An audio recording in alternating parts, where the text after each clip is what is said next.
What do you think is more difficult, gymnastics or motocross? Do you remember? Do you remember?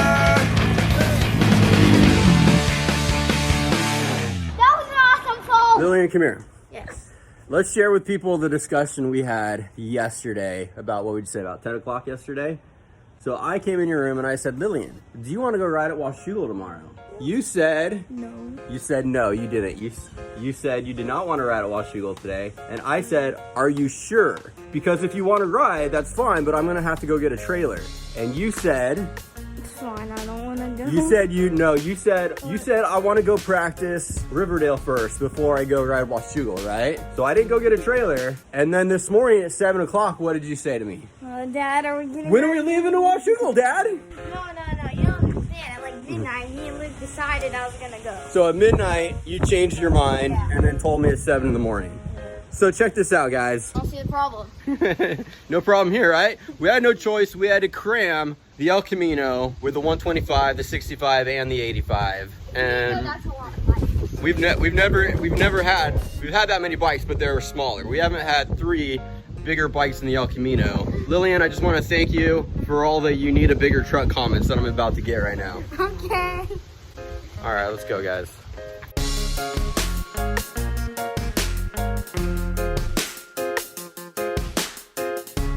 Washougal is probably personally my favorite track.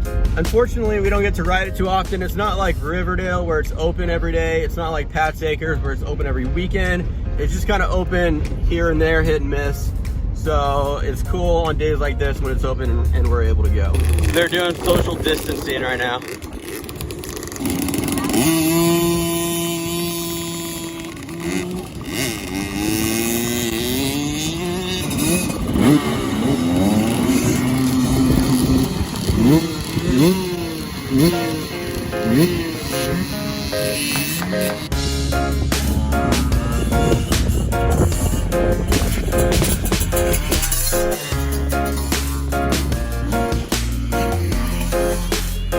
It's really a perfect day out here, guys. First day back at Washougal. First time riding here this year. Because of coronavirus, this is really the first time that they've been able to open up the track to the public.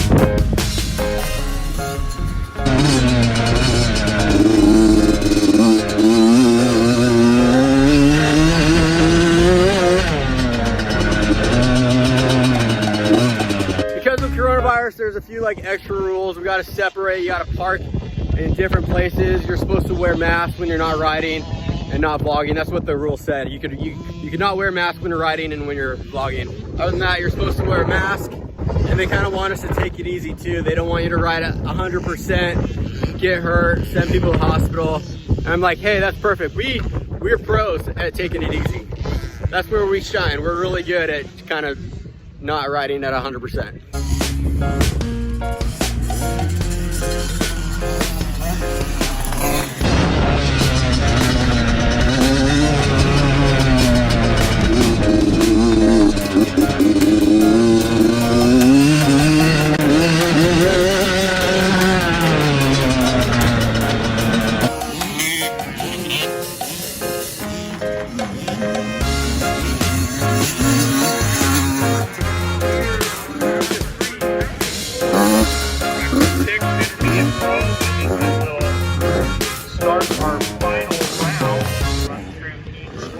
Funny story though, so when I was signing up, I said, look, I got a kid on an 85. She's a true beginner. She's really nervous about doing the big uphill. And the 50 class, they don't do the uphill. So I was like, look, can she just ride the 50 class? So that way we don't have any issues on the uphill. And the lady's like, wait, what is she on? I'm like an 85. She's on 85.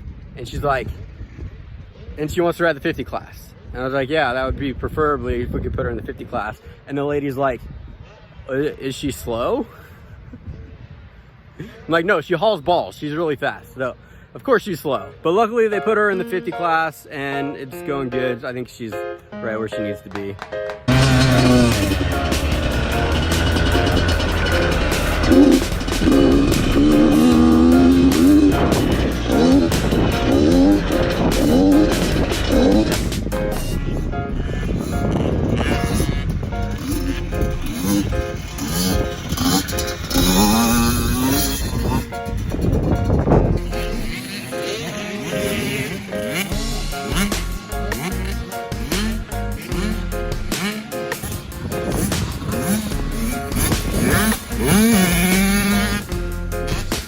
Luke's actually riding without a front brake today. He bent his rotor and nobody has them. We ordered it 2 weeks ago, still waiting for it to come in. So he's gonna have to be a little bit more cautious. Not gonna be the easiest on these big downhills over here, but hey, I figure some ride time is better than no ride time.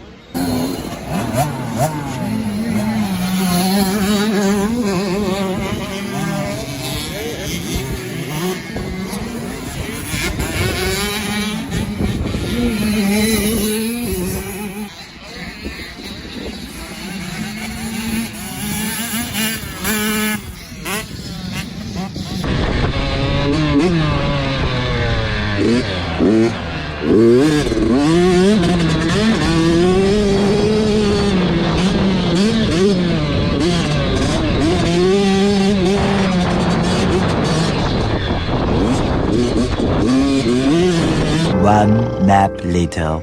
Lillian, what are you doing? My hair, wow. Can you come here when you're done with your hair? Yeah. Okay, thank you. While we're waiting for Lillian, we just got back from Washougal a bit ago. We had a okay day. It went all right. The biggest challenge, I think, was the layout of the practice. They split us into groups, 50, 65, and 80, beginner, intermediate, etc., pro, and everybody got like 12 minutes on the track, and then you basically had to wait an hour. And then they split everybody up individually to start on the track. So if you were one of the last people to get on the track, you really only got a few laps in your session, which normally is fine, but it was a challenge because it's a big track, and if I'm trying to film the kids, then I have a long ways to wait for them to come around the track again, or I have to walk around a lot, and it was a challenge. I didn't do a good job getting footage. The layout went Lillian, and then right after that was Luke, and then right after that was me. So it was difficult, so I apologize. We didn't get the best footage of the kids on the track because I was trying to hurry and get shots of them and then line up for myself, and sorry, we didn't get great footage. So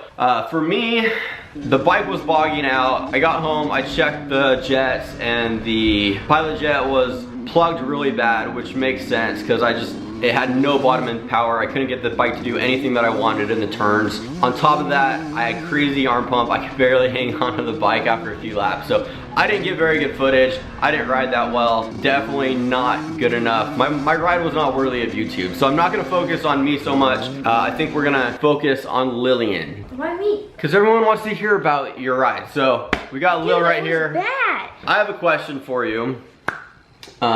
You started out doing gymnastics. You did gymnastics for like 4 years. How long would you say? 4 or 5 years. Pretty intensely. You progressed. You moved up at least one level every single year, right? So I mean, you took it pretty seriously. You trained 5 days a week, like what, 4 or 5 hours? 5 hours. 5 hours a day. Let's talk about some of the injuries you've had.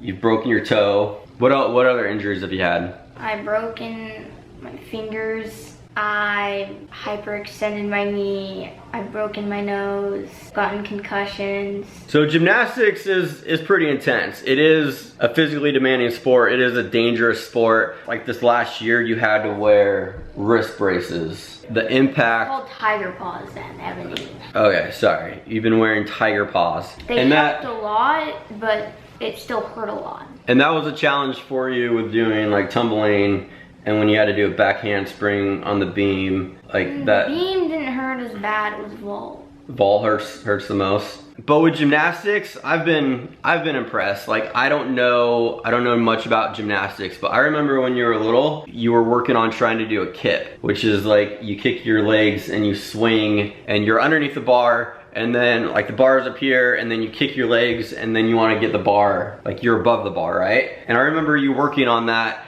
and it just looked like it was impossible. It looked like that was never gonna happen. There's no way you're ever gonna be able to swing yourself on top of this bar. But you just kept working at it, you kept pushing it. I'd be like, okay, let's leave. But you're like, no, I just wanna keep working on this. And it just seemed so impossible. And then one day you were able to do it. And then one day you were able to get yourself up. And it went from you being able to kip yourself on top of the bar to the point where you would kip so hard that you would like be able to go into a handstand, which was incredible. They're really easy now. They're not hard. They're not hard at all. So for me, watching you do that really impressed me because it shows what practice. That was the only thing that was impressive? That was all. That was the only thing. No, it just showed me what practice can do. There's something that looks impossible, and it's just what we'd say motocross. It's seat time, it's just practice, it's just keep working at it, and eventually you'll be able to do things that felt impossible before. So right now, you're riding dirt bikes and things probably seem impossible. You're like, oh my gosh, my dad's so fast. I don't know how, it's impossible. How could I ever keep up with him? I was looking at you and you were not even hitting that double. I'm like, man, my dad is so fast. But Lil, think about it. You're just a beginner, just like you were in gymnastics, and you keep working at it. Maybe someday you could not hit doubles as fast as I do. Now you have a little bit of experience doing motocross. You've ridden like 5 or 6 times, different bikes. You're starting to push yourself a little bit more on the straightaways and things. So the question I want to ask is, what do you think is more difficult, gymnastics or motocross? Right now, gymnastics. Gymnastics is a more challenging sport. Yeah, just cause I'm not like hitting a ton of doubles and tripling everything. How about this? Okay, so are you sore right now? Yes. What is more physically demanding? Because you're sore when you come home from gym too, right? So is it different? Is it the same? At gym, we're constantly doing stuff, and we don't really rest that much. That's true. Say a floor routine with a ton of conditioning and running after is more tiring.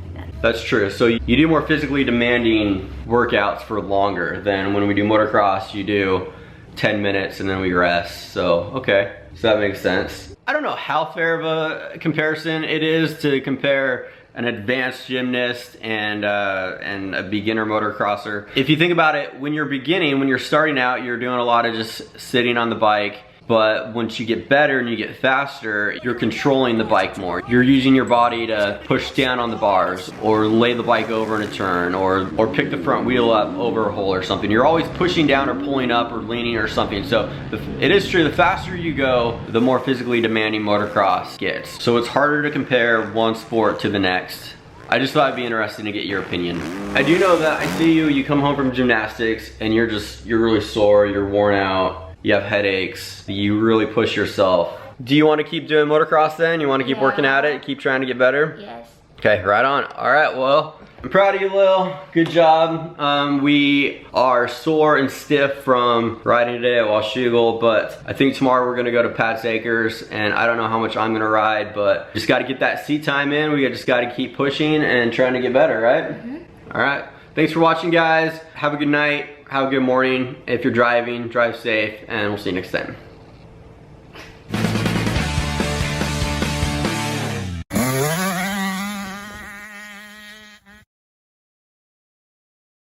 And when I was doing a cartwheel, I threw a ball at my head. Yeah. Ooh. What if you're in the Olympics, Lillian, and somebody from the stand throws like a cup or something onto the floor? You have to be able to dodge it on the beam. You have to be ready for those kind of things. Yeah, you know you could have hurt me. I'm just trying to look out for you and get you ready for anything. I have a story from my coach, what you did.